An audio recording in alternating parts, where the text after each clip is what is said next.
1963, 1966, 1968, 1969, and 1970.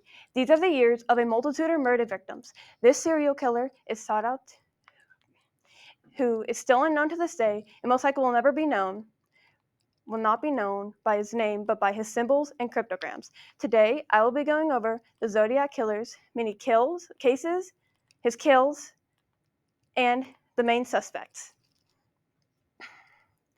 Serial killers the Zodiac killer was thought out to be very intelligent and very talented at concealing himself after his first murder victims. Serial killers are intelligent and they love the cat and mouse game that comes from breaking the minds of people. The Zodiac killer liked to play with the police. He enjoyed every article and every kill. It was a pleasure to the Zodiac. Killing someone is just like walking outside. If I wanted a victim, I'd just go get one. I didn't even consider a person a human being. Henry Lee Lucas, The Confession Killer of 1984.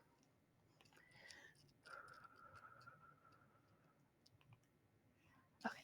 Serial killers don't feel the empathy that we feel. And their brain was not made like ours. Their amygdala does not function like ours. Our amygdala translates negative emotions, unlike serial killers' amygdalas do not translate negative emotions like ours. There are many theories about the Zodiac, one being that he never existed, others being that these murders were not connected in any way.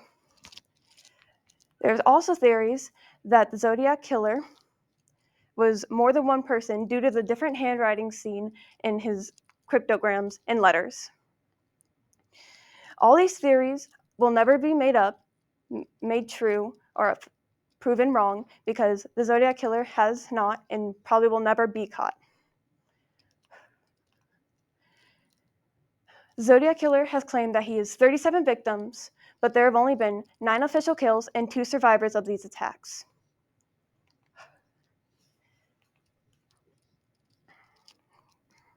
Okay. 1963, our first murder victim. This case was only sought to be a case of the Zodiac. 2 were killed in this event. Linda Edwards and her fiance. They were seniors at Lompoc High School in Santa Barbara, California. They didn't know that they wouldn't make it home that night after using senior ditch day to go sunbathing near Jovita National Park. Linda's fiance's father found them bound together in a crumpled shack. They both looked like they were trying to escape, but were shot in the back with a .22 caliber J.C. Wilson. Serial killers never stop after their first kill, and the Zodiac is no exception to this. 1966, Sherry Lee Bates, who was an 18-year-old who went to Riverside College. Went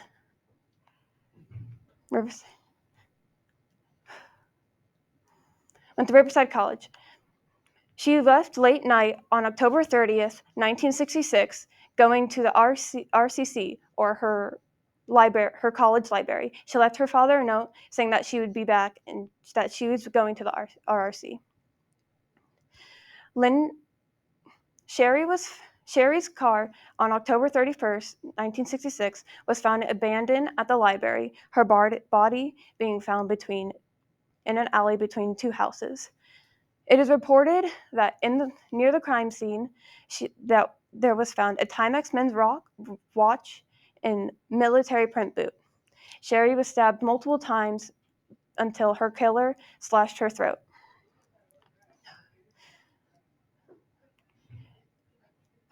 The Zodiac left multiple notes, sent typewritten notes to the police station and news articles saying that Sherry was dumb, a lamb to slaughter, and that she had to die, by ending the letters by saying there would be more. Each of these letters had a Z at the end. Both these cases are only sought out to be Zodiac killings, not being mentioned in Gray Smith's book, The Zodiac. Moving into 1968, the first official Zodiac killing.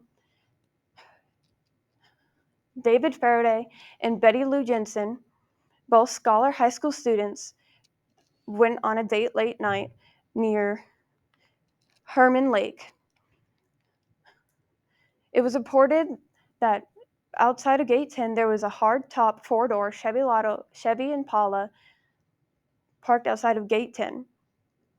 David and Betty parked 15 feet inside of Gate 10.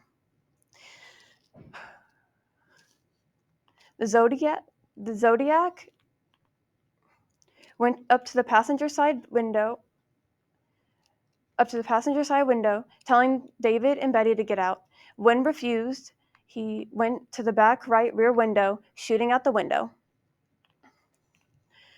with a .22 caliber gun, and then going to the left side, shooting out the left rear wheel housing, hurting Betty and David out of the right side of the car.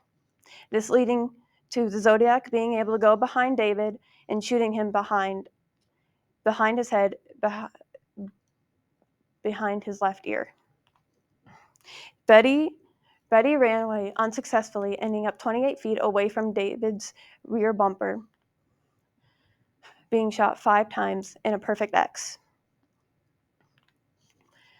1969. In this year, there were three murders. The first one being of Darlene Farron and Mike. Darlene, on 4th of July, got a call from an unknown person who is still unknown to this day. It frightened her to the point where she drove to Mike's house, picked him up, and Mike and Darlene ended up getting into a high-speed chase with the Zodiac. Parking in a parking lot, the Zodiac went around in a circle, parking behind Darlene and Mike. Going up to the passenger side window where Mike was, Mike reported seeing a loud flash and smoke. 9 shots going through Mike hit Darlene, killing her on scene. Mike reported he tried to open the door, but the door handle was removed. The next case is not a murder, but it's a claim. A mother and her daughter claimed that they got kidnapped by the Zodiac in a car. This was proven by the Zodiac later in a letter when he wrote that him, a mother and a daughter, took a fun ride.